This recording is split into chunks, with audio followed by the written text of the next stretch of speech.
ठीक है। आज अपना ऑटोमेशन का पार्ट 2 चल रहा है। पार्ट 2 मतलब हम लोगों ने पार्ट 1 में क्या किया था, जावा के बेसिस किए थे। तो इसमें हम लोगों ने बहुत सारी चीज़ें देखी थी, basic for, if else, nested if, switch case, right. अभी हम लोग देख रहे हैं जावा ये ऑटोमेशन का पार्ट 2 है, जिसमें हम लोग पूरा उप्स कॉन्सेप्ट पढ़ने वाले हैं। और उसमें इंपॉर्टेंट क्या है, कुछ और अदर देन उप्स कॉन्सेप्ट भी हमें कुछ कुछ चीज़ें लगती है कि जो हम लोग पढ़ने वाले हैं, और कुछ डिफरेंसेस होते हैं वो हम लोग करने वाले हैं। तो शायद से आज के दिन में, होप मेरे ख्याल से आज अपना हो जाएगा, इनहेरिटेंस कंप्लीट हो जाएगा। इनहेरिटेंस और मे बी पॉलीमॉर्फिज्म लिखते, ये दो कंसेप्ट हो जाएगा आज। कल हम लोग एब्स्ट्रैक्शन इंटरफेस देखेंगे, वैसे वन बाय वन करते हैं। ठीक है, चलो पहला टॉपिक है इनहेरिटेंस। देखो इनहेरिटेंस मतलब कैसे होता है, एक सिंपल लॉजिक बताता हूं। पहले इनहेरिटेंस आपको मैं टाइप्स बताता। Single level inheritance, multi level inheritance, और उसके बाद हाइब्रिड इनहेरिटेंस। ठीक है, नंतर मल्टीपल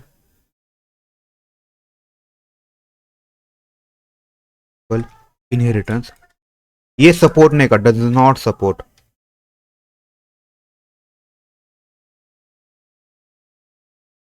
ओके, बट ये अचीव हो सकता, can be achieve using interface. इसके ऊपर भी क्वेश्चन पूछते हैं, मैं आपको दो बस टाइम दे दूंगा। ओके, अभी मैं इनहेरिटेंस के बारे में दो तीन चीजें बताता हूँ। देखो, अगर मान लो एक एक लड़का है कोई, तो मतलब पेरेंट चाइल्ड का एग्जांपल लेते हैं। पेरेंट है, ये चाइल्ड है। नाउ आप मुझे बताओ, चाइल्ड में किसके प्रॉपर गुण आएंगे, पेरेंट के आएंगे, बराबर है, सबको राइट एग्री। चाइल्ड में प्रॉपर्टी किस कहते हैं, चाइल्ड कहते हैं, एग्जैक्टली। बट नाउ टेल में, पेरेंट में चाइल्ड के प्रॉपर्टी कभी आते हैं क्या? हमेशा याद रखो। देखो मैं क्या बोलना चाहता हूँ, पेरेंट में कभी चाइल्ड की प्रॉपर्टी नहीं, लेकिन चाइल्ड में पेरेंट के प्रॉपर्टी आ जाते हैं, राइट, वही लॉजिक से। अभी इसमें क्या होता है पता है, इनहेरिटेंस का मतलब क्या से होता है, इसमें एक सबसे इसका फीचर बढ़िया है, कोड रीयूजेबिलिटी। यूजेबिलिटी, ठीक है, कोड रीयूजेबिलिटी इसका सबसे बड़ा फीचर है। जैसे कि मैं आपको बताऊंगा। ओके, जैसे मैंने मतलब बताया कि पेरेंट में कोई तो मेथड है, मेथड 1, मेथड 2।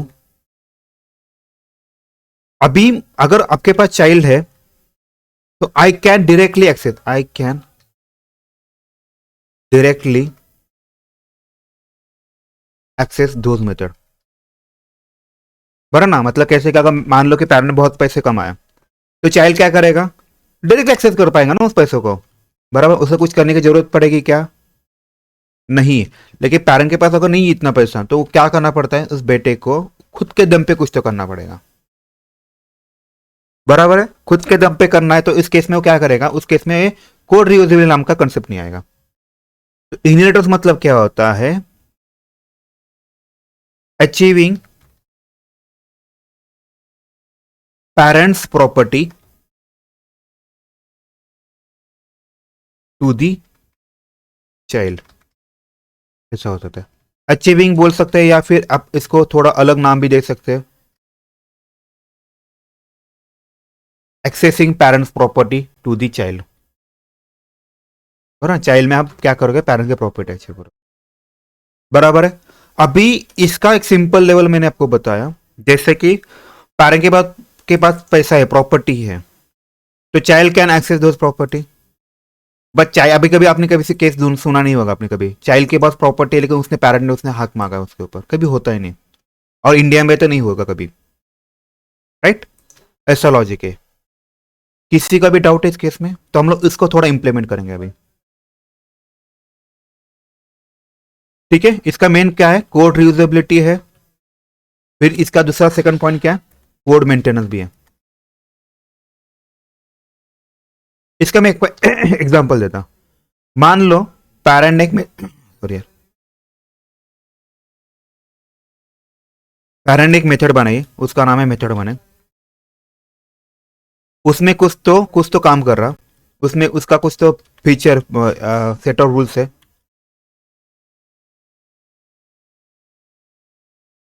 चाइल्ड में भी कुछ मेथड्स है, उसमें भी मेथड बनी है, उसमें भी कुछ सेम ही चीजें है। सुनो मेरी बात, मैंने क्या बोला, उसमें भी सेम लाइन ऑफ कोड है, इसमें भी और इसमें भी। अगर मान लो इन फ्यूचर में समझ में आया कि भाई मुझे इस कोड में चेंज करना है, तो मुझे क्या करना पड़ेगा रे, मुझे चाइल्ड में भी वो चेंज करना पड़ेगा और मुझे पैरेंट में भी चेंज करना पड़ेगा, बराबर कि नहीं? क्यों, मैंने दो मेथड लिखा है और वो दो जगह पे है, तो मुझे क्या करना पड़ेगा, I have to write the same code change in the both the method. But अगर मैंने पास इनहेरिटेंस लिखा है तो मैं क्या करने वाला, सारा कोड तो मेरा मोस्टली कोड तो मेथड वन में ही रहेगा और मैं सिर्फ चाइल्ड में उस मेथड को कॉल करने वाला, जो भी चेंजेस होएगा मुझे सिर्फ एक ही मेथड में करना पड़ेगा, राइट? ऐसा भी हो सकता है। राइट, अभी इसके बाद कुछ कुछ चीजें ऐसी भी होती है, एक हाइब्रिड करके कंसेप्ट होती है, ठीक है? पहले हम लोग इसको इंप्लीमेंट करते हैं। पब्लिक स्टैटिक वर्ड में तो लगेगा मेरे को, इसको मैं निकाल देता।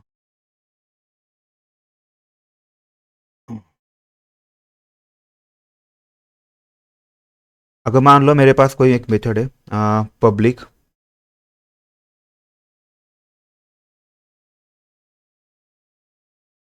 पब्लिक क्लास एनिमल लिखता, ओके क्लास ए लिखता मैं,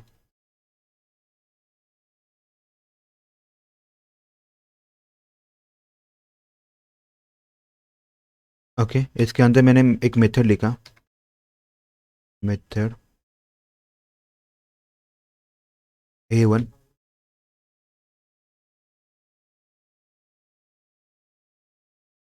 तो मेथड लिखने का कंसेप्ट कैसे है, आप पब्लिक लिखो, इसको वाइड करो,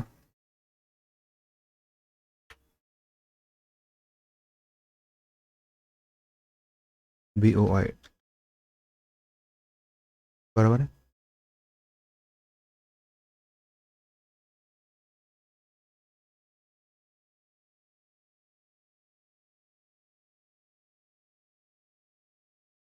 ठीक है, देखते इसको थोड़ी, SY SO A1 लिखा मैंने। अभी मैं क्या करूँगा, इसको एक्सटेंड करूँगा, एक्सटेंड्स ए,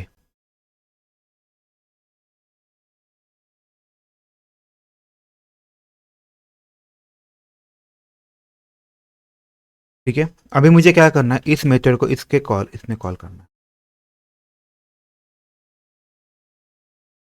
तो मैं इसको, मुझे जिसको कॉल करना है मुझे ऐसा लिखना पड़ेगा, मुझे ऑब्जेक्ट किसका बनाना है, ए का बनाना है, तो इसको ए में ऐसा लिखो, कैपिटल ए में, small a equal to new, तो ए डॉट, देखो इसमें A.A1 आया कि नहीं, A.A1 आया। तो इससे क्या हुआ, देखो आप ही देखो, अभी ये पेरेंट है और ये आपका चाइल्ड हुआ, राइट? तो आप सोचो मैंने चाइल्ड के प्रॉपर्टी बनाए कि नहीं, मैं चाइल्ड का प्रॉपर्टी एक्सेस कर पाया कि नहीं, इससे बोलते इनहेरिटेंस बोलते। एक सेकंड, इसको क्या हुआ देखने,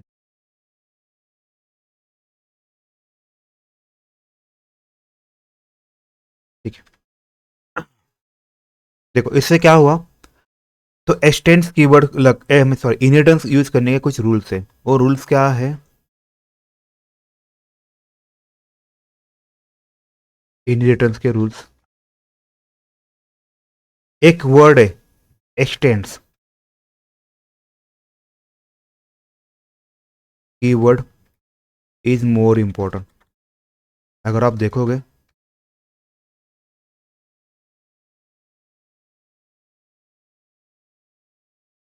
एक्सटेंस कीवर्ड, जैसे कि अगर मान लो मेरे पास पेरेंट है, पेरेंट इस केस में अगर देखा जाएगा पेरेंट है, हेलो वर्ल्ड है, अभी मैं क्या करता, अपने लिए ना इसका नाम चेंज कर देता, एक से टेन,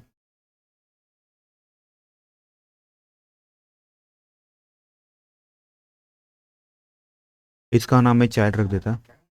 नेम चेंज करने ऐसे करना पड़ते हैं, हेलो वर्ल्ड ने यहाँ पे चाइल्ड लिख दो। ए प्रीति,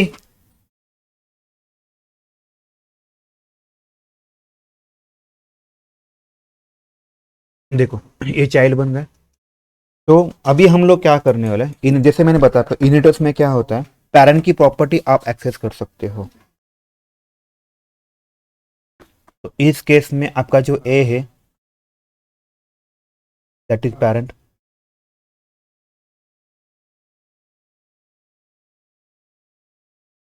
और जो चाइल्ड है वो एक्चुअली चाइल्ड ही है, राइट। जैसे मिले कि मैंने ऑब्जेक्ट किसका बनाया, देखो ए इंपॉर्टेंस केस मैंने ऑब्जेक्ट पेरेंट का बनाया है। किस में बनाया है, पेरेंट का ऑब्जेक्ट चाइल्ड में बनाया है। तो I can access parents method. तो ए डॉट मैंने यहाँ पे कुछ तो ए वन लिखा था, तो इसकी वजह से इसके अंदर जो भी मेथड्स है आई कैन एक्सेस। मैं आपको और दो तीन मेथड बताता हूँ। ए लिखा मैंने, मैं और एक दो मेथड लिखता,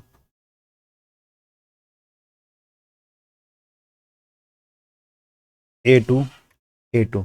देखो जैसे मैं तो यहाँ पे ए डॉट लिखता हूँ ना, तो आपको उसके मेथड दिखेंगे, मतलब ए डॉट A2 दिखा, बराबर कि नहीं। अभी हम लोग इसको डिबग करते हैं।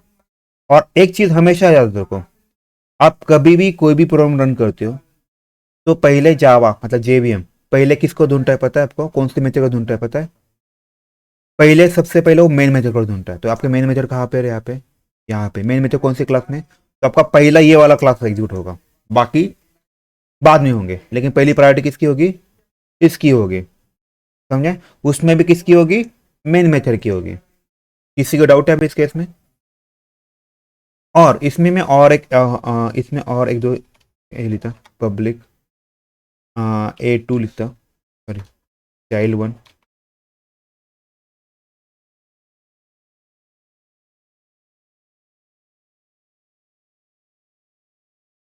वाइड।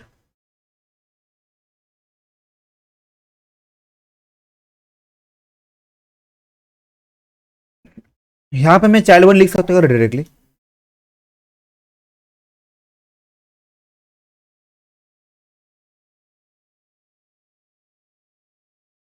इसको स्टार्ट करना पड़ेगा।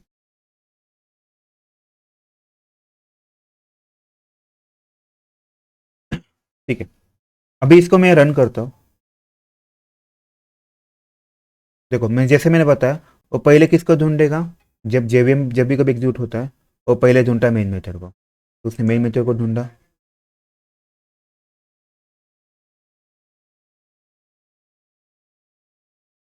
आया वो मेन मेथड पे आया, उसने कुछ भी नहीं किया अगर आप यहाँ पे देखोगे। और ये इंपॉर्टेंट है एग्जीक्यूशन कैसे करना है। आपके कीबोर्ड पे F6 होता है, वो बटन दबाना है आपको। यहाँ पे दूसरा एक ऑप्शन होता है, आप यहाँ पे रन पे जाओगे ना, देखो यहाँ पे शॉर्टकट भी दिया हुआ है, देखो हम लोग F6 दबा रहे हैं, क्यों, स्टेप 4 मतलब F6 होता है। आप F5 भी दबा सकते हो। तो यहाँ पे F6 दबाया मैंने, तो ये नेक्स्ट लाइन पे है। अभी यहाँ पे मैं क्या करने वाला पता है क्या, मुझे इस मेथड के अंदर जाना है, बराबर इसके अंदर जाना है। तो मैं क्या करूंगा इस केस में, आपको यही से बताता हूँ। मुझे स्टेप इनटू करना है, मैं स्टेप इनटू करने वाला। तो स्टेप इनटू करेगा तो कैसे आएगा, तो किसको जाएगा, उसने A1 को जाएगा। A1 के अंदर देखो अभी ये चाइल्ड का है, बराबर ना, but he can access parent property, उसने पेरेंट की प्रॉपर्टी एक्सेस करना चालू कर दिया। A1 प्रिंट किया, फिर वापिस आया, फिर यहाँ पे देखो उसको A2 पे कॉल जा रहा है,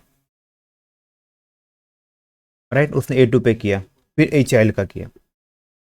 किसी को डाउट है अभी इस केस में कैसे एग्जीक्यूट होता है, मैं आपको इसका एग्जीक्यूशन बताता कैसे होता है। हमेशा हमेशा याद रखो, इसका एग्जीक्यूशन बहुत उठ लेता है, इसका एग्जीक्यूशन बहुत इंपॉर्टेंट है। कैसे होता है, मान लो आप कोई तो काम कर रहे हैं,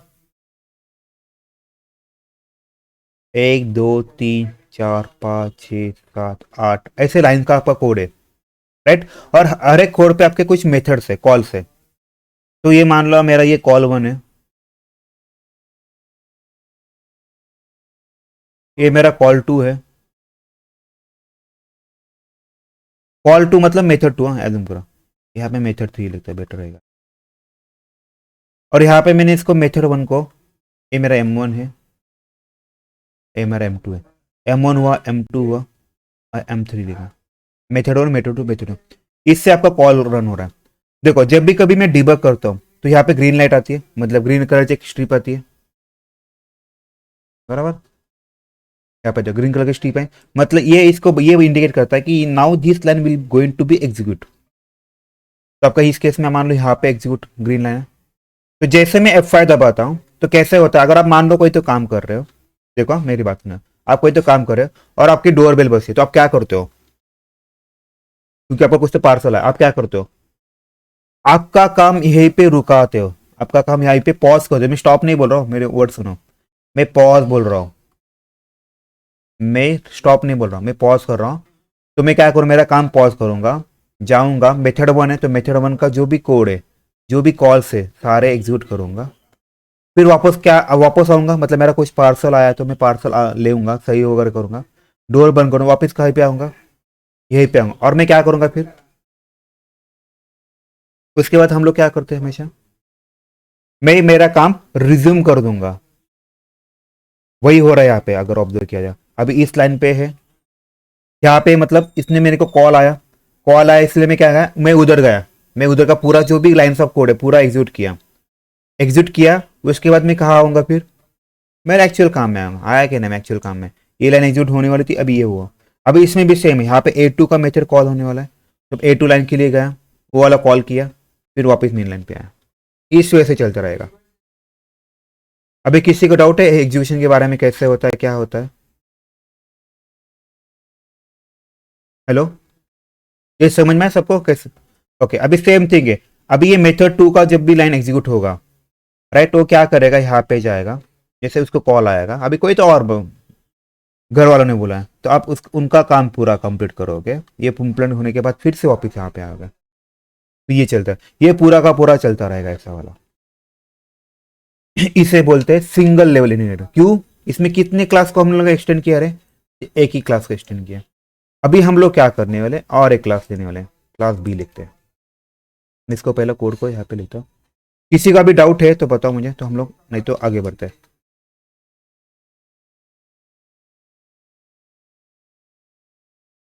ओके सेम वे से मैं पूरा का पूरा कोड लेता आपको और आपके लिए कॉपी कर देता, यहाँ पे मैं लिखता सिंगल लेवल इनहेरिटेंस। अभी हमें देखना है मल्टी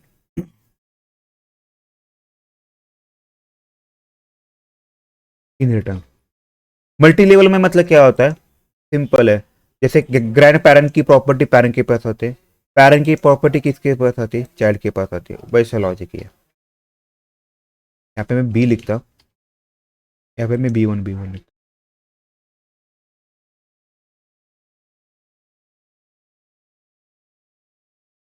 हूँ, B2 लिखता हूँ।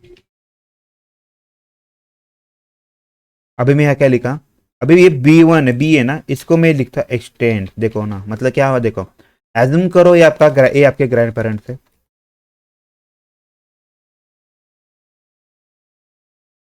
राइट, एज्यूम करो ये आपके पेरेंट्स है, बराबर है। क्या होता है, पेरेंट्स, आपके पेरेंट्स किसकी प्रॉपर्टी एक्वायर करेंगे, ग्रैंड पेरेंट की, तो इसीलिए में क्लास भी एक्सटेंस है, इसका मतलब क्या, पेरेंट उसने क्या किया, ग्रैंड पेरेंट की प्रॉपर्टी एक्वायर की। अभी मैं क्या करने वाला, अभी इसके बाद मैं एक चाइल्ड एक्सटेंस, यहाँ पे मैं क्या लिखूं, अब मुझे बताओ, ए लिखो या बी लिखो, बी लिखो, एग्जैक्टली, राइट, ओके तो मुझे यहाँ पे बी लिखना है, मैं आपको दो तीन चीजें बताऊंगा, so don't worry about it. अभी मैं यहाँ पे क्या कर रहा हूँ, A.A1 लिखा, A.A2 लिखा, क्या ना राइट, A.B1, देखो वो B1 की भी प्रॉपर्टी एक्वायर कर रहा है, A.B2 भी कर रहा है, बराबर कि नहीं, इससे क्या हुआ मतलब, इसे बोलते मल्टी लेवल। इस केस में देखो आपने पेरेंट्स की भी प्रॉपर्टी एक्वायर की, यू कैन एक्सेस चाइल्ड की प्रॉपर्टी, बराबर ना। अगर मान लो ग्रैंड पेरेंट में कुछ घर लिया हुआ है उनके जमाने में, वो पेरेंट के पास तो रहेगा ही, शायद वो पेरेंट्स ने नहीं बिका तो ऑब्वियस वो चाइल्ड के पास आ जाएगा, आया कि नहीं, इनडायरेक्ट इस वे से A1 A2 आपका एग्जैक्टली क्लास बी को एक्सटेंड किया, लेकिन क्लास बी किसको एक्सटेंड कर रहा है, ए को एक्सटेंड कर रहा है, राइट। मैं आपको वो वाला चीज भी बताऊंगा, so just give me second. अभी मैं इसको डिबग करके दिखा आपको, जिससे मैंने बताया मेन मेथड ढूंढेगा, पहला यहाँ पे है, उसने बी का ऑब्जेक्ट बनाया, तो यहाँ पे जाएगा। अभी अंदर जाने की जरूरत नहीं, आपको डायरेक्टली दिखा, देखो A1 उसने प्रिंट किया, A2 प्रिंट किया, B1 प्रिंट किया, B2 प्रिंट किया, समझ आया सबको। अगर आप मुझे बताओ इफ आई डू, थोड़ा सा चेंजेस करता हूँ डू में से का। मैं यहाँ पे ना ऐसा लिखता, देखो मैं क्या बोल रहा हूँ, मैं ना यहाँ पे बी की जगह ए लिखता, तो क्या हो जाता रे, इसका मतलब क्या होता,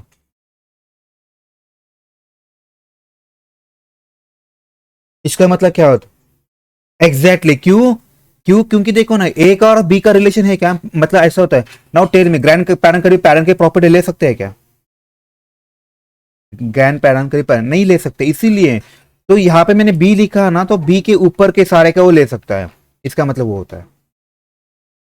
लेकिन जैसे मैंने यहाँ पे ए लिखा, ए मतलब वो पेरेंट हुआ, मतलब ये इन केस में, इस केस में ग्रैंड पेरेंट हुआ, वो पेरेंट की प्रॉपर्टी क्यों लेते, ले ही नहीं सकते ना, तो वही लॉजिक है, मतलब उनकी प्रॉपर्टी, ग्रैंड पेरेंट की प्रॉपर्टी नहीं आएंगे ना इसमें, तो इसीलिए इसमें देखो इसमें एरर माना, क्यों मारा, इसमें हमें राइट्स है ही नहीं देखने के।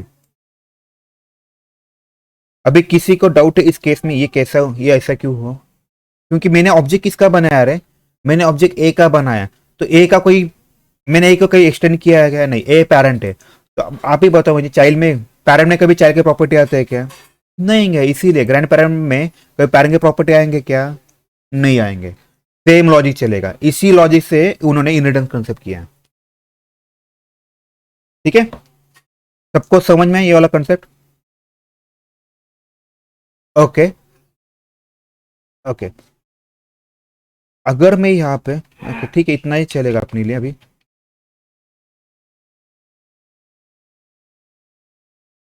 यहाँ पे कभी कभार ऐसे भी पूछते हैं ये वाला, मतलब देखो क्या होता है, मैंने ऑब्जेक्ट किसका बनाया, बी बनाया, मैंने ऑब्जेक्ट इसका बी का बनाया, लेकिन मुझे देखना कहाँ से, ए से देखना है, तो इसमें ए डॉट ए वन और ए डॉट ए टू है, तो बस ए डॉट ए वन दिखेगा, आपको ए डॉट बी टू का बी वन कभी नहीं दिखेगा, ए भी इंपॉर्टेंट है, ये आपको कभी नहीं दिखेगा इस केस में। ठीक है, मीटिंग फिर से ज्वाइन कर लो। इसके बाद हम लोग देखने वाले हैं इंटरव्यू में क्वेश्चन क्या क्या पूछे जाते हैं इसके ऊपर। मैं यहाँ पे ना, मैंने क्या करना था, मुझे बी लिखा था राइट, मुझे यहाँ पे ए ही लिखना है, A dot A one, A dot B one, A dot B to,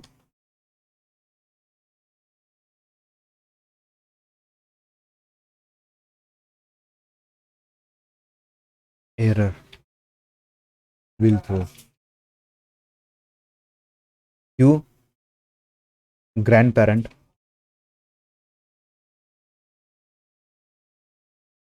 grand parents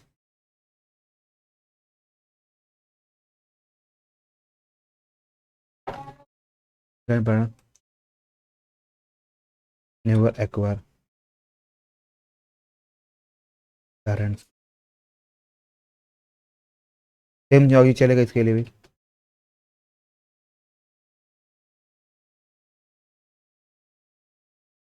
ठीक है, मैं भी आपको कोड लिख के देता आपको, अभी हमें देखना है इतना ही है, अगर आप देखो जाए ना इनहेरिटेंस इतना ही है, लेकिन ये इनहेरिटेंस आपको बहुत जगह पे यूज होने वाला है, और इसके बाद हम लोग क्वेश्चन भी करने लगे।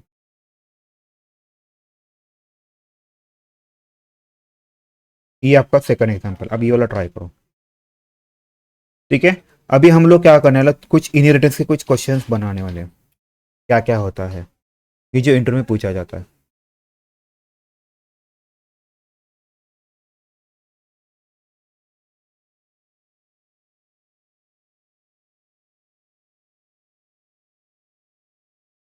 जावा पॉइंट के और ट्यूटोरियल पॉइंट के अच्छे अच्छे पॉइंट्स, इवन इसके भी अच्छे, W3 कितने अच्छे नहीं लगा को।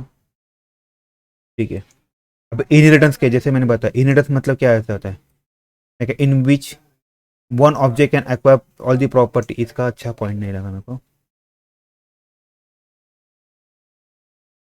ये इंपॉर्टेंट देखो, it is a mechanism in Java by which one class allow inherited properties of child. ठीक है, अब इनहेरिटेंस का कहाँ पे था, जैसे मैंने बताया था आपको, इंटरव्यू में पूछा जाएगा व्हाट इज इनहेरिटेंस, तो ये आपका डेफिनेशन यहाँ पे लिखता है। दिस विल योर डेफिनेशन,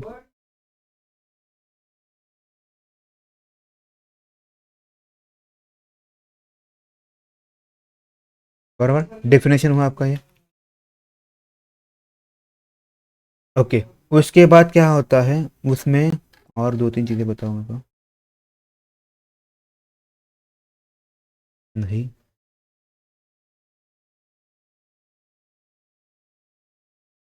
इसमें ये एक्सटेंड कीवर्ड ये बहुत इंपॉर्टेंट, जैसे मैंने आपको बताया extend keyword is use to inherit property. दूसरा पॉइंट क्या आएगा आपका, आपको उनको बताना है extend keyword is important. Okay, ये आपका सेकंड पॉइंट हुआ। कभी आपको इनहेरिटेंस के मैंने जैसे बताया आपको, जब भी कोई क्वेश्चन पूछेंगे आपको उनको इस वे से बताना है। फिर टाइप्स ऑफ इनहेरिटेंस,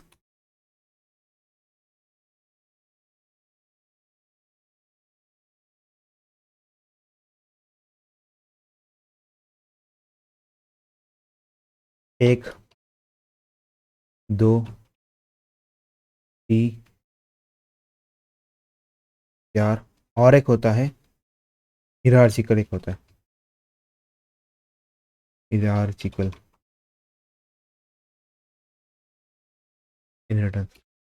ठीक है, लेकिन इंटरव्यू में मैंने कभी नहीं देखा किसी ने मुझे मल्टी लेवल का भी कभी पूछा है। कभी कभार एक आध दो बार पूछते हैं, और मैंने कभी ये नहीं देखा किसी ने मुझे हाइब्रिड का पूछा है या फिर ये वाला। ये मल्टीपल इनहेरिटेंस हम लोग देखने वाले, थोड़े दिन थोड़ा टाइम रुकना पड़ेगा हमें, जब हम लोग इंटरप्रेट करेंगे तब करेंगे। ओके, ये मैंने इसके बारे में बताया आपको। इसमें आपको क्या करना है, क्या सुपर कीवर्ड की अभी मुझे नहीं बताना, सुपर कीवर्ड का भी। हम्म,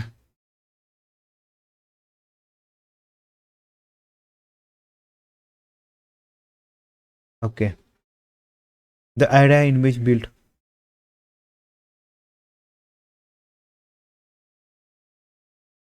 ये इंपॉर्टेंट है।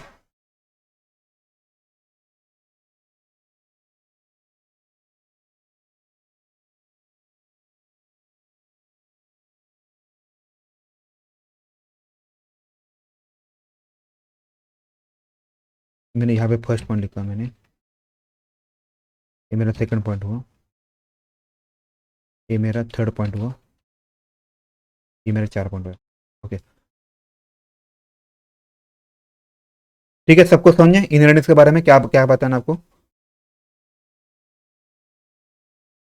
हेलो, किसी डाउट है तो बताओ मुझे, मतलब नहीं तो हम लोग आगे बढ़ते फिर।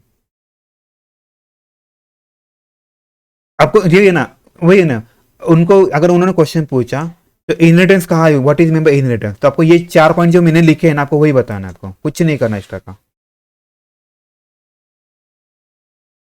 अब वो मैं वो अभी क्वेश्चन लेने वाला हूँ, जस्ट गिव मी सेकंड।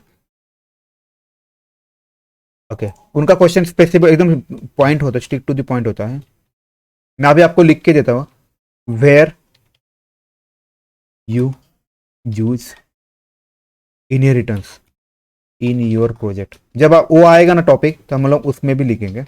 अभी मैं टेम्पर लिखता, तो आपका आंसर रहेगा when we move from test layer, test layer I can say test layer to base layer, at that time we have used inheritance concept। ठीक है, अभी ये शायद आपको ये समझेगा नहीं मैंने क्या लिखा है, लेकिन थोड़े दिन के बाद समझ में आएगा, जैसे हम लोग प्रोजेक्ट के ऊपर जाएंगे ना, तब ये वाला टॉपिक मैं फिर से लूंगा। ठीक है, so don't worry about it. Okay, ये वाला हुआ इनहेरिटेंस के बारे में। और मैंने जैसे आपको क्वेश्चन बताया था कि आपको कोई सैंपल आउटपुट देंगे, ये वाला क्वेश्चन देंगे ऐसा, जो हम लोगों ने किया था ना, ये वाले पार्ट किए थे कि नहीं, ये वाले लिखा, ए क्लास ए बी लिखा, चाइल्ड बी एक्सटेंस लिखा, राइट, ये वाला आपको क्वेश्चन पूछेंगे।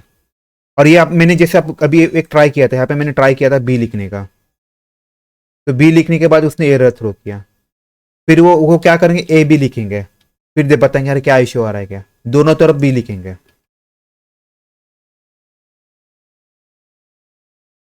राइट। ये सारी चीजें आपको पूछेंगे वो डेफिनेटली। किसी का डाउट है अभी इस केस में? हेलो?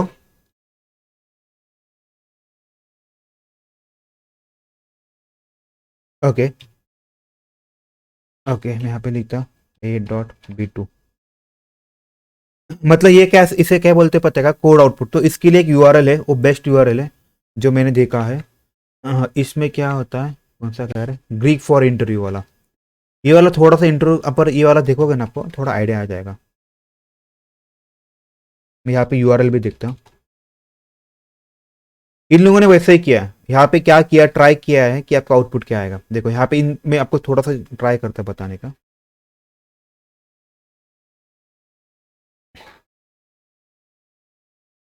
देखो यहाँ पे बाइसिकल नाम का एक क्लास है। एक सेकंड, मुझे अच्छा वाला चाहिए यार।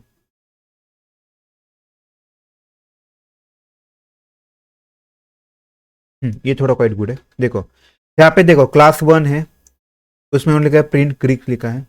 क्लास 2 को उन्होंने एक्सटेंड किया है क्लास 1 से, तो ये इनहेरिटेंस हुआ यहाँ पे। यहाँ पे आपका प्रिंट वाला हुआ, एक उनके पास एक मेथड है, और ये आपका पब्लिक मेथड है। तो यहाँ पे देखो उन्होंने ऑब्जेक्ट किसका बनाया है, यहाँ पे उन्होंने ऑब्जेक्ट बनाया क्लास 2 का, मतलब इसका चाहे इस पेरेंट का बताया। तो इसका मतलब क्या, this parent can access grandparent property, तो इसीलिए आपको ये चल जाएगा। उसके बाद वो खुद की भी प्रॉपर्टी एक्सेस कर पाएगा, हाँ कर पाएगा। फिर उन्होंने ये भी लिखा है, बराबर, इसीलिए ग्रीक फॉर ग्रीक है, बराबर ना। जैसे ये एग्जीक्यूट होगा तो आप देखो यहाँ पे पहले ये इसमें कॉल जाएगा, फिर फॉर में जाएगा, फिर से वही मेथड कॉल किया, ये वाला मेथड कॉल किया। तो आपको इस वे से थोड़े क्वेश्चन पूछेंगे। अभी मल्टी लेवल का मैंने आपको भी बता भी दिया था कैसे होता है मल्टी लेवल का भी। हिरार्ची की जरूरत नहीं पड़ती, ठीक है। इससे आपको कुछ चीजें करनी पड़ेंगी। ओके, अभी इसके बाद क्वेश्चन क्या पूछेंगे, यहाँ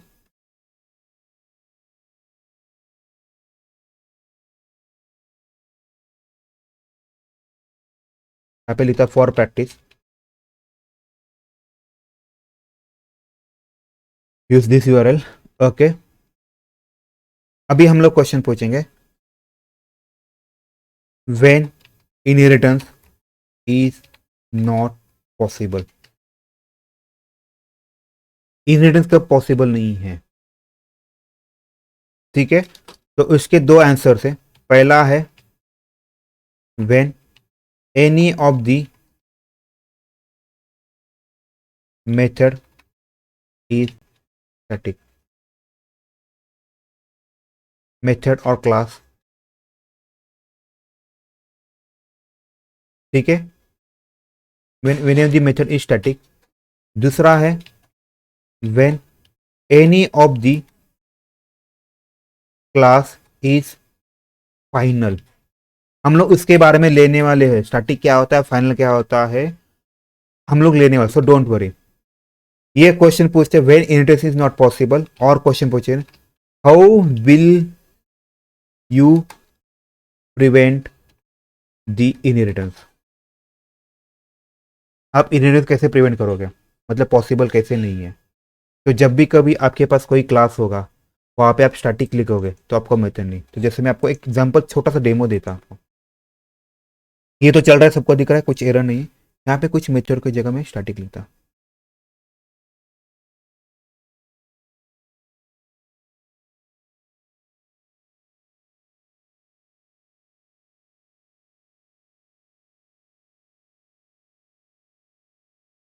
एक सेकंड, ठीक है। यहाँ पे अगर देखा जाए तो आपको यहाँ पे उसने इश्यू दिया, देखो क्या दिखा, change access to static by declaring B. देखो मैंने इसको चेंज कर सकता हूँ डायरेक्टली, यहाँ पे देखो। तो इस केस में आपका पॉसिबल नहीं होता, या फिर आपका कभी कोई क्लास इस वे से चलेगा।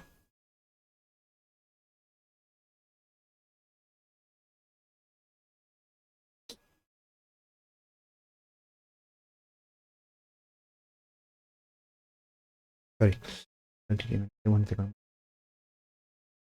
ठीक है। अगर मान लो मेरे पास कोई क्लास है,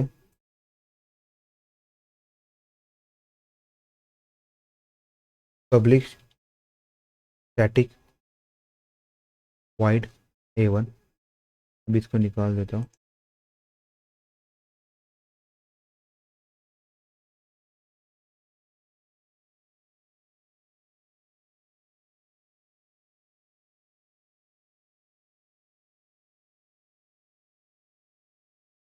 अब उस केस में आपका नहीं पॉसिबल हो सकता। ओके, अभी सॉरी, मैंने एक गलती किया गया। अगर आप स्टैटिक का प्रॉब्लम क्या होता है पता था? स्टैटिक का मैं अभी थोड़े दिन के बाद लेंगे। स्टैटिक को आपको उसके एक्सेस करने की जरूरत नहीं पड़ती, आपको सिर्फ क्लास नेम का डाल दो। आपको बस क्या लिखो, क्लास ए डॉट लिखो, इससे चलता है। A dot A one A dot, अभी इसमें देखो, अगर देखा जाए इसने इसके लिए एरर थ्रो किया, इसके लिए एरर थ्रो किया, क्यों? क्योंकि ये आपके स्टैटिक मेथड नहीं है, ये आपकी स्टैटिक मेथड है, ये एक पार्ट है। और एक चीज मैं बताता आपको, यहाँ पे मैंने ऑब्जेक्ट बनाया, जैसे मैं इसको मैं फाइनल बनाता हूँ, उसने एरर थ्रो किया कि नहीं? क्यों? क्योंकि एक कंसेप्ट ऐसा ही है, कोई भी क्लास अगर फाइनल हो, you can not make inherit, ये इसका बेस्ट आंसर है। तो अगर इसको मैं निकाल देता हूँ, स्टैटिक से हम लोग कर पाएंगे शायद से, इसको मैं यहाँ पे बंद रखता। तो क्वेश्चन पूछा, how will you prevent the inheritance, तब उसका आंसर क्या दिखा होगा? बोलोगे मैं क्या करूंगा, उस क्लास को फाइनल करूंगा, जो भी आप क्लास को फाइनल करोगे उसका आप कभी इनहेरिटेंस नहीं कर पाओगे। किसी डाउट इस केस में अभी?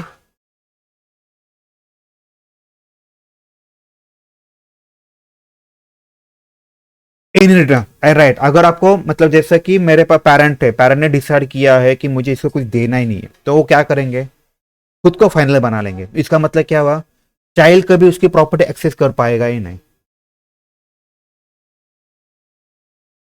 समझ में आया? मतलब जैसे कि पेरेंट को पता है लड़का अच्छा, अपना बेटा अच्छा नहीं, वो क्या करेगा, सारा पैसा डोनेट कर देगा। तो आप मुझे बताओ कि अभी चाइल्ड लेके पाएगा क्या उसके ऊपर? नहीं ले पाएगा। तो सेम लॉजिक है, ये बहुत इंपॉर्टेंट कंसेप्ट है, इसीलिए क्वेश्चन पूछते हैं इसके ऊपर। इसीलिए इंटरव्यू में व्हाट इज बोलते हैं, व्हाट इज फाइनल की, ये एक्चुअली फाइनल है ना, ये कीवर्ड है। यहाँ पे लिखता हूँ, फाइनल इज अ, हम लोग लेने वाले, so don't worry, is a keyword. अभी तो हम लोग बस इसके ऊपर देख रहे हैं कि कौन से क्वेश्चन आते हैं इनहेरिटेंस के ऊपर। ऑल सेट है?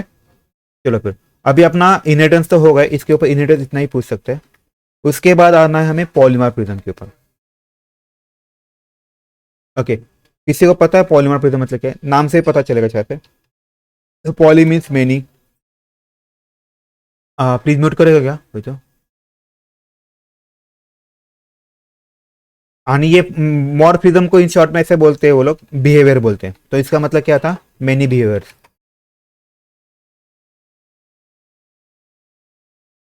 बिहेवियर्स, ठीक है, ये वाला होता है।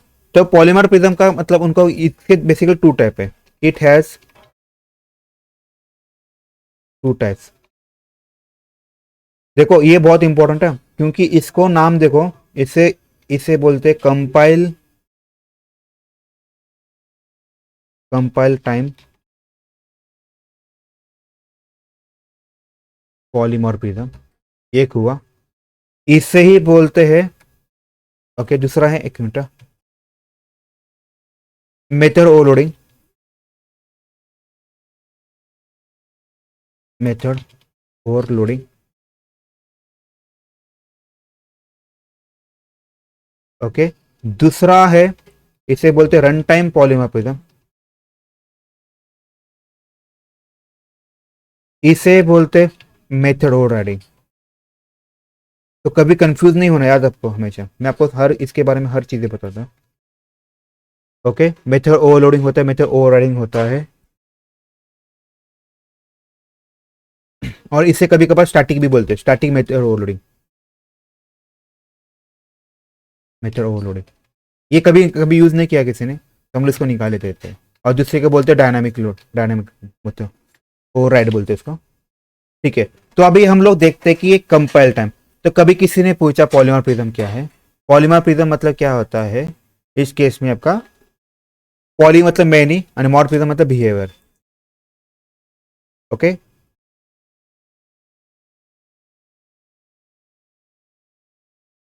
इसका एक की पॉइंट आपको बताऊंगा मैं, इसमें all methods which has same names are polymorphism. अब ये पिक्चर में क्यों आया, इंट्रोड्यूस क्यों, इसके पीछे में लॉजिक बताता। मान लो मेरे पास कोई एक फंक्शन है सम नाम का, जिसमें मुझे दो नंबर्स को ऐड करना है, बराबर है। तो मैं क्या करूंगा, इसके लिए कोड लिखूंगा SYSO, यहाँ पे मैं शॉर्टकट में लिखता A+B, बराबर है। अभी आप मुझे बताओ, मान लो मेरे पास तीसरा भी तीन पैरामीटर्स है, अभी जैसे A और B था, वैसे और एक पैरामीटर रहा, तो मुझे क्या करना पड़ेगा। मैं अभी इसको ऐसे लिखूंगा क्या, मैं इसको ऐसे भी लिख सकता हूँ, सम सम 1, यहाँ पे इंट C लिखता हूँ, और यहाँ पे मैं क्या करूंगा, +C लिखूंगा। फिर मुझे मान लो मेरे पास 5 पैरामीटर्स है, 4 पैरामीटर्स है, तो मैं इसको ऐसे कैसे करूंगा फिर, इंट D, बराबर ना, मुझे ऐसे करना पड़ेगा ना, और यहाँ पे मुझे sum 2 लिखना पड़ेगा, राइट। ये थोड़ा दिक्कत वाला लग रहा है आपको, क्यों ऐसा होता है, इसके पीछे का मैं आपको लॉजिक बता दूं। यहाँ पे ये इसको मैं निकाल देता हूँ, मेरा काम होगा। पब्लिक वाइड, यहाँ पे मैं सम लिखता हूँ, सम लिखा मैंने, int A comma int B लिखा मैंने, और यहाँ पे जैसे मैंने बताया, मैं इसको मैं दो का एडिशन करूँ, A+B, हो रहा है मेरा काम यार। इसमें भी मैं क्या करता हूँ, सेम लॉजिक लिखता हूँ, यहाँ पे मैं सम 1 लिखता हूँ। मुझे आपको जो चीज़ बताना है मैं आपको बताऊँगा, 2 मिनट, इंट C लिखता +C करता। मेरे पास मान लो मेरे पास 4 वेरिएबल्स है, इंट D लिखता। आपको इसमें मैं जो कर रहा हूँ उसमें आपको कुछ दिक्कत लग रहा है क्या रे, हेलो, आपको कुछ प्रॉब्लम लग रहा है इसमें, मैं जो कर रहा हूँ उसमें, इसमें इसमें प्रॉब्लम क्या है, इसमें कोई मुझे बताएगा इसके डिसएडवांटेज क्या क्या है।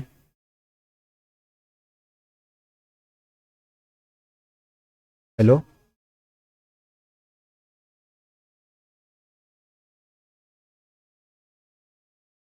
हाँ राइट, ओके, और क्या,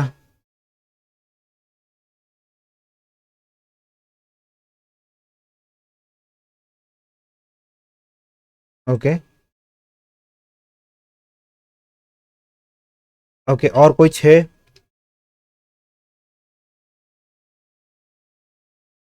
देखो ना, अभी मैं आपको बता रहा हूँ क्या हो रहा है।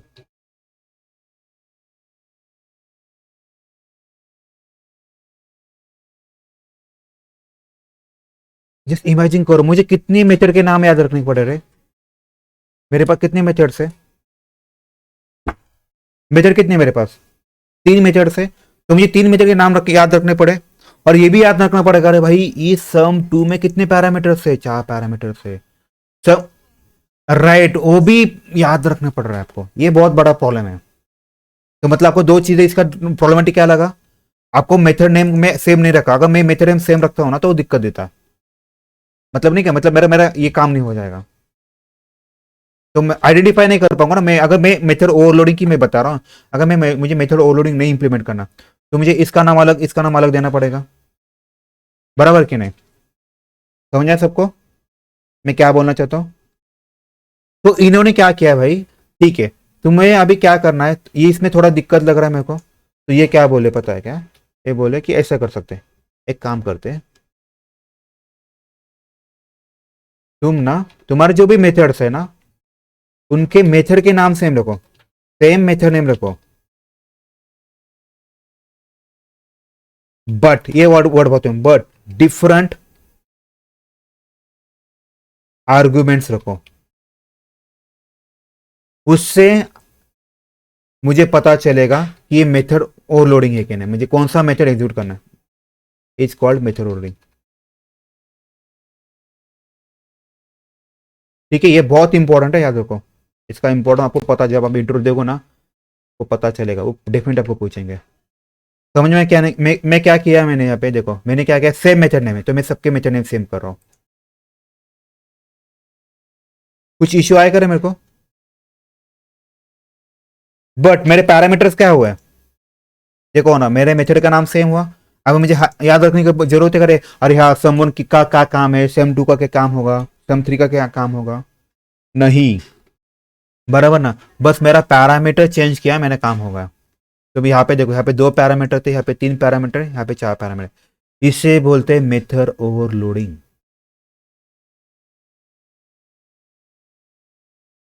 समझ में आया सबको अभी? तो आप यहाँ पे जब कॉल करोगे, देखो यहाँ पे जब कॉल करोगे, कॉल करते समय आपके पास कितने मेथड्स है, यहाँ पे कितने आर्गुमेंट पास किए, मैंने 2 किए, तो 2 वाला लेगा। यहाँ पे कितने पास किए, 3 वाला। वो बाय डिफॉल्ट वो 3 वाले में जाएगा, कभी 4 वाले में जाएगा नहीं, क्योंकि उसकी जो कैपेसिटी होती है उसके बाहर वो जाएगा ही नहीं। अभी किसी को डाउट है इस केस में मेथड ओवरलोडिंग के बारे में? मैं आपको इसको डिबग करके दिखाता हूँ।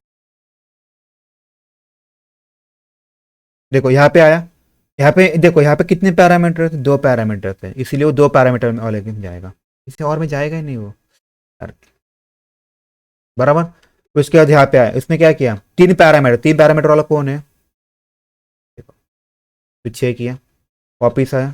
4 पैरामीटर कौन है, ये वापिस आया। काम बन गया आपका?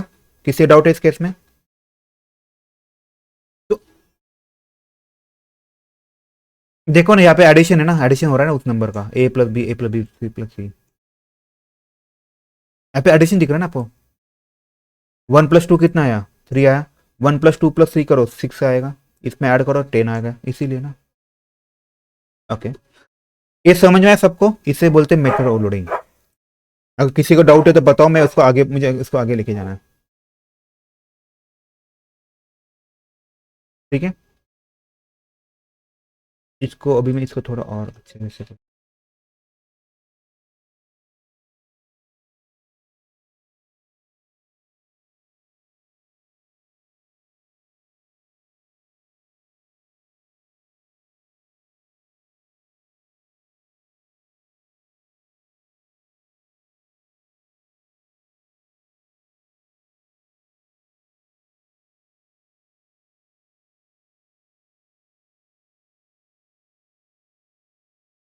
यार, 1 सेकंड, 1 सेकंड, ठीक है, चलो, ये बड़ा रहेगा। ओके, किसी डाउट नहीं है ना? अभी आगे बढ़े के हम लोग? ओके, अभी हमें क्या करना है, जी इसको भी निकालना पड़ेगा, ठीक है। अभी मेरे पास, मान लो मेरे पास 2 ही मेथड्स है, इसको मैं निकाल देता हूँ। अभी क्या प्रॉब्लम है रे, इन दोनों में प्रॉब्लम क्या है रे, यहाँ पे इस, लेकिन यहाँ पे एरर क्यों दिया है उसने, कोई मुझे बताएगा ऐसा क्यों किया उसने? देखो ना, लेकिन इसने यहाँ पे एरर नहीं दिया, देखो मैं क्या बोल रहा हूँ, उसने यहाँ पे एरर नहीं दिया, इसने यहाँ पे एरर दिया, ऐसा क्यों किया है उसने? आपने कभी ये वर्ड सुना, एम्बिग्युइटी नाम का वर्ड सुना है? Exactly exactly. तो जैसे देखो, जैसे मैं यहाँ पे कॉल लिखता हूँ A.sum1,2, इसको पता ही नहीं चलेगा भाई मुझे इसको एग्जीक्यूट करना है या फिर इसको एग्जीक्यूट करना है।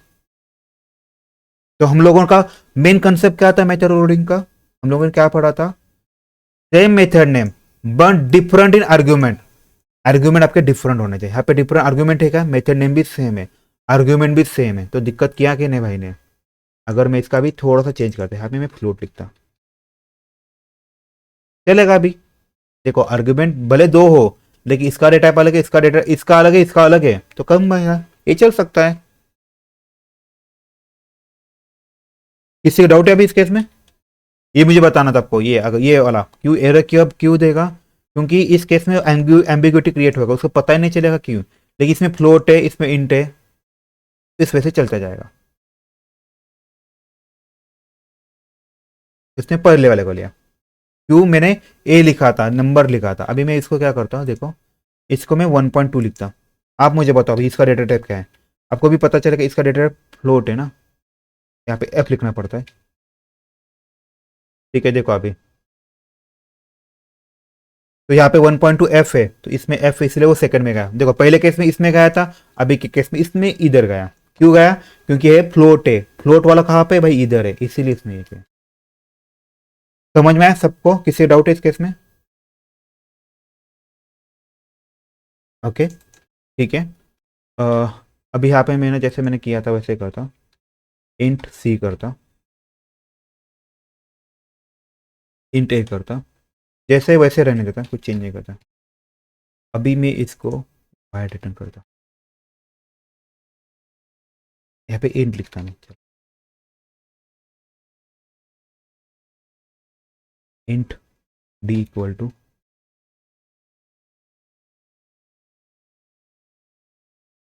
यहाँ पे मैं रिटर्न लिखता।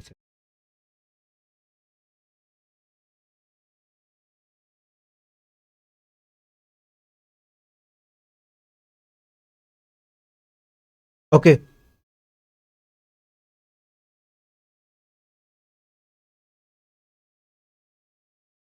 यहाँ पे मैं इंट इंट ए,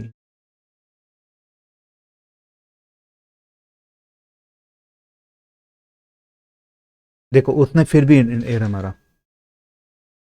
ठीक है, यहाँ पे देखो भले दो पैरामीटर से पता ही नहीं चल रहा इसको लेना है इसको लेना है, राइट, क्योंकि यहाँ पे क्या हो रहा है पता है, इसको ये पता नहीं कि भाई इसको कौन सा कॉल लेना है। इसीलिए मेथड ओवरलोडिंग में एक चीज इंपॉर्टेंट है, क्या इंपॉर्टेंट है पता है, जैसे मैंने आपको बताया था, इसके में दो पैरामीटर से इसमें मुझे और पैरामीटर डालने पड़ेंगे, ये भी एक चीज इंपॉर्टेंट है। और उसके बाद आपका रिटर्न टाइप जो है वो भी सेम होना चाहिए। जैसे कि इस केस में ये अगर किसी ने पूछा ये दोनों चीजें मेथड ओवरलोडिंग की है क्या, मैं इसका भी टेम्पररी निकाल देता हूँ, गोली मार दे, मुझे इसकी जरूरत नहीं है, मुझे जो बताना इसी में काम बन जाएगा।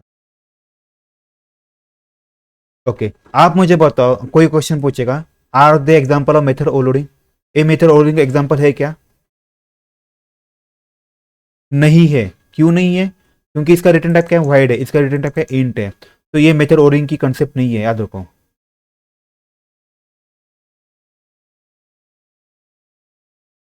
ठीक है, हेलो, समझ में आया सबको? देखो मेथड ओवरलोडिंग में क्या होता है पता है क्या, आपका ना डेटा टाइप भी सेम होना चाहिए, ये बहुत इंपॉर्टेंट है। हाँ चला, याद रखो ये इंपॉर्टेंट है, मेथड ओवरलोडिंग में आपका डेटा टाइप भी सेम होना चाहिए। इसमें कुछ तो इसे एक नाम बोलते हैं इसको, ओ क्या बोलते हैं, चूज करना होता है उसको, कौन सा चूज करना होता है, तो आजकल ये पॉसिबल नहीं है I think so, method overloading में डेटा टाइप। तो हम लोगों ने मेथड ओवरलोडिंग के बारे में क्या क्या पढ़ा था, same method name different name, दूसरा पॉइंट क्या पढ़ा था हम लोगों ने, इट शुड बी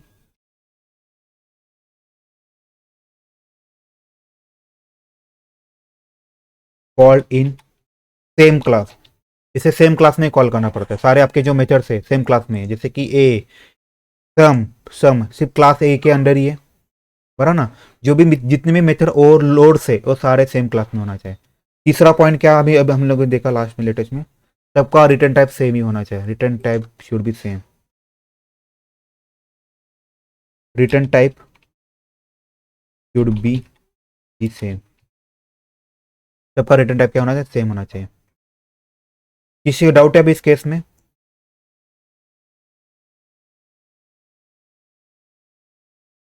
हेलो, समझ में आया सबको? ठीक है, अभी हम लोग देख रहे हैं मेथड ओवरलोड देख रहे थे, अभी इसके बाद देखना है हमें मेथड ओवरराइड, मेथड ओवरराइडिंग। तो मेथड ओवरराइडिंग मतलब क्या होता है, सेम लॉजिक होता है, देखो इसमें जैसे इसमें कंसेप्ट क्या, इसमें रूल क्या था, सेम नेम होना चाहिए बट डिफरेंट आर्ग्यूमेंट होना चाहिए। इसमें ऐसा नहीं, इसमें क्या होना चाहिए, इसमें सेम मेथड नेम होना चाहिए and argument also same, argument also same.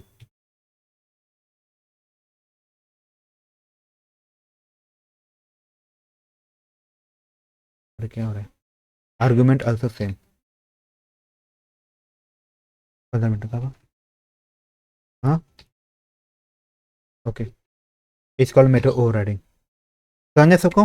Method overriding में आपका मेथड नेम भी सेम है और आर्ग्यूमेंट भी सेम है, लेकिन आपको अभी आपको लगेगा अरे मेथड नेम सेम है आर्ग्यूमेंट सेम है तो एरर तो थ्रो कर रहा है, ये कैसे पॉसिबल है, मैंने इसको वाइड इसको ये भी सेम रखा, तो ये कैसे पॉसिबल है, देखो ना वही लिखा ना हम लोगों ने, सेम मेथड नेम लिखा है, इवन आर्ग्यूमेंट भी सेम लिखा है, क्वेश्चन टॉपिक में पढ़ो देखो, and argument also same, argument same है, तो प्रॉब्लम है किन है, तो ये कैसे पॉसिबल है,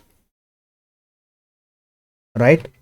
बट यहाँ पे जो सेकंड रूल है ये बहुत इंपॉर्टेंट है, but this methods should be in, ये इंपॉर्टेंट वर्ड है, डिफरेंट क्लास।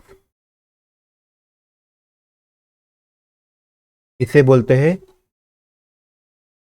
यहाँ पे इसको इधर लेता है, बट ठीक है, same method names and same argument,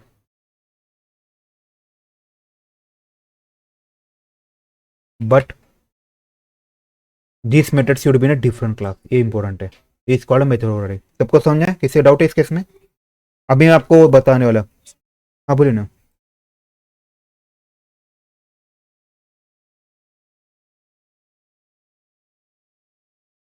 sorry मेरे को क्वेश्चन नहीं समझा।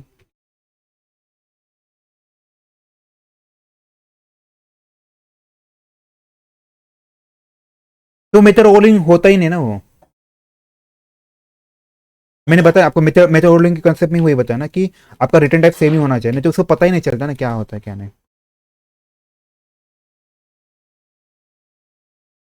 देखो इस केस में मैं यहाँ पे ना वॉइड है ना ऐसा ऐसा लिखता,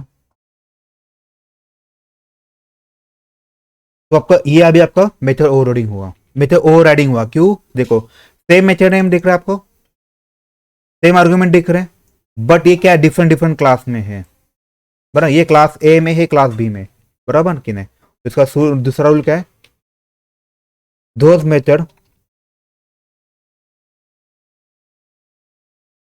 should be, should have those class, method की जगह दोज क्लास जिस क्लास में ये बिलोंग करते हैं, should have inheritance, inherit with each other, ये दोनों भी इनहेरिट होना चाहिए एक दूसरे से। जैसे मैंने आपको बताया ये क्लास है, क्लास भी अभी एक दूसरे से इनहेरिट है ना, तो ये लॉजिक है। तो अभी अभी हम लोग देखते हैं कि इसमें क्या होता क्या है। मुझे अब फिर हम लोग मेथड ओवरराइड की तरफ जाते हैं। ओके ठीक है। अभी हम, आप मुझे बताओ, हम हमेशा ग्रुप यहाँ पे जो ऑब्जेक्ट है वो किसका लिखते हैं, बी का लिखते हैं, ए का लिखते हैं? यहाँ पे जो ऑब्जेक्ट बनाते हैं हम किसका बनाते हैं हमेशा, चाइल्ड का बनाते हैं, बराबर ना? क्योंकि चाइल्ड ही पेरेंट की एक्सेस कर सकता है। अगर मैं ए का बनाऊंगा तो क्या होगा, तो कुछ फायदा ही नहीं होगा ना। समझ ना मैं क्या बोल रहा हूँ? ओके अभी आप देखो, अभी ये इंपॉर्टेंट है। नाउ टेल मी, उसके बाद ये भी मेथड है, उसके बाद सम 1,2, मतलब ये भी मेथड है और ये भी मेथड, जिसमें दो पैरामीटर पास हुआ। नाउ टेल मी, ये इसको एग्जीक्यूट करेगा, इसको एग्जीक्यूट करेगा?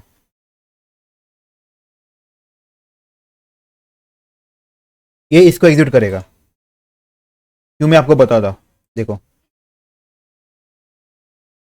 बराबर ना, उसने किसको एग्जीक्यूट किया, इसको एग्जीक्यूट किया। क्यों एग्जीक्यूट किया, इसके पीछे का लॉजिक है। देखो ओवरराइड मतलब क्या होता है रे, मतलब मान लो दो गाड़ी थे, वो साथ में चल रहे, एक गाड़ी पीछे, उसको ओवरराइड करती, मतलब क्या होता है, उसको ओवरटेक कर रहे हैं, राइट?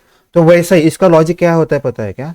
अगर मान लो पेरेंट्स के बहुत बहुत प्रॉपर्टी है, ओके पेरेंट है, लेकिन बेटा बोल रहा है नहीं यार मुझे ना अपने दम पे कुछ तो करना है, मुझे क्या करना है, अपने दम पे कुछ तो करना है। तो वो क्या करेगा, वो पेरेंट की प्रॉपर्टी लेगा क्या? मैं क्या बोल रहा हूँ समझ में आ रहा है? वो क्या बोलेगा, मैं पेरेंट की प्रॉपर्टी नहीं, मैं खुद के दम पे करूंगा, मैं खुद का नाम बनाऊंगा। तो ये उसे बोलते हैं मेथड ओवरराइड, इसीलिए उसका नाम है ओवरराइड। इसमें क्या हुआ, उसने पेरेंट की मेथड को स्किप कर दिया और खुद की कंपनी स्टार्टअप किया और आगे बढ़ गया। लेकिन नाम उसका वही होगा ना, जो सरनेम है वो ना, वो सरनेम तो थोड़ी चेंज करेगा। इसीलिए इस केस में ये चीजें बहुत इंपॉर्टेंट है। तो मेथड ओवरराइड में क्या होता है, इंपॉर्टेंट चीज ये मुझे बताना है, मेथड ओवरराइड में जो भी पेरेंट के मेथड से उसको ओवरराइड करते हैं और खुद का बनाते हैं, खुद का मेथड रन हो जाएगा। समझ में आया सबको? किसी को डाउट है अभी इस केस में?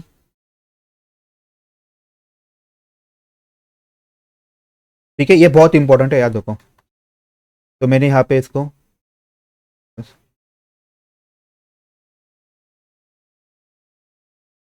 इसे बोलते हैं मेथड ओवरराइड।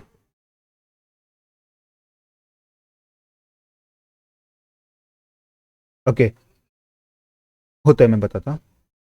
कुछ कुछ कुछ जगह पे आप गार्बेज कलेक्शन वगैरह जो होता है ना, उसमें होता है। इंटर में पूछते हैं डिफरेंस। ओके, इंटर में और एक क्वेश्चन पूछते हैं, जैसे मैंने आपको बताया ये वाला दिया। इंटर में क्या करेंगे पता है, ये बोलेंगे, ये देगा और बोलेंगे इसका आउटपुट क्या है। अभी हम लोगों ने किसका ऑब्जेक्ट बनाया रे? आप देखो ना, मैंने ऑब्जेक्ट किसका बनाया, पैरेंट का बनाया।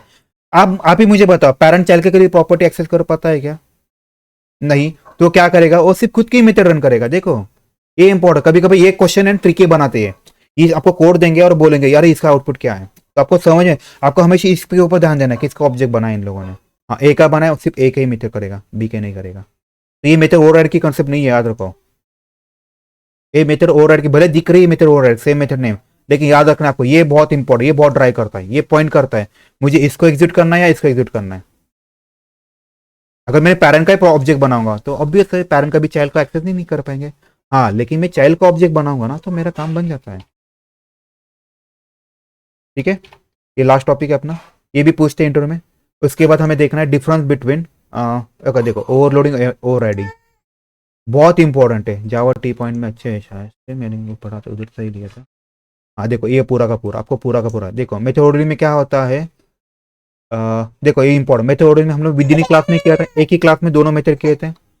इसमें देखो हम लोगों ने अलग अलग क्लास में किया था, अभी भी मेरे पास प्रूफ है इसका। देखो ये अलग क्लास में सेम मेथड है, ये अलग क्लास में सेम मेथड है, और पैरामीटर सेम है। इसे बोलते कंपाइल टाइम बोलते हैं, इसे रन टाइम बोलते हैं। Method overloading can be proper. Okay, इसका देखो मेथड मैंने बताया, changing return type, return type अगर चेंज करते हैं तो नहीं होता। मैंने आपको एग्जांपल भी दिया था, एक का वाइड किया था, एक का इंट किया था, तो नहीं हो रहा था। यहाँ पे रिटर्न टाइप सेम ही होना चाहिए। बराबर, किसी का डाउट है इस केस में? और इसका मैंने आपको ऑलरेडी फाइल में दिया, हम लोगों ने जो क्लास के नोट्स शेयर किए थे उसमें आपको मिलेगा ये। ठीक है, एक मिनट आनो, समझ में किसी का डाउट है इस केस में भी? हेलो, ठीक है, आज के लिए इतना ही करते हैं। इंटरव्यू में ये पूछेंगे डिफरेंस बिटवीन, अनु एक मिनट बड़ा, एक मिनट बिटवीन मेथड। इंट्रो का फेवरेट क्वेश्चन याद रखो, इसीलिए मैं लिख के दे रहा हूँ, ओवरलोडिंग एंड मेथड ओवरराइडिंग बहुत इंपॉर्टेंट है। तो मैं इसका पूरा कॉपी करके देता आपको, बस आपको ना आपके इसमें बनाना है।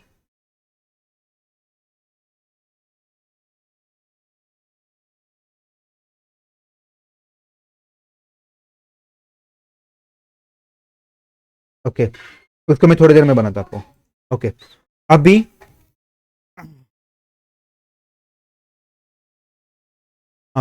मेथड ओवरराइडिंग हुआ।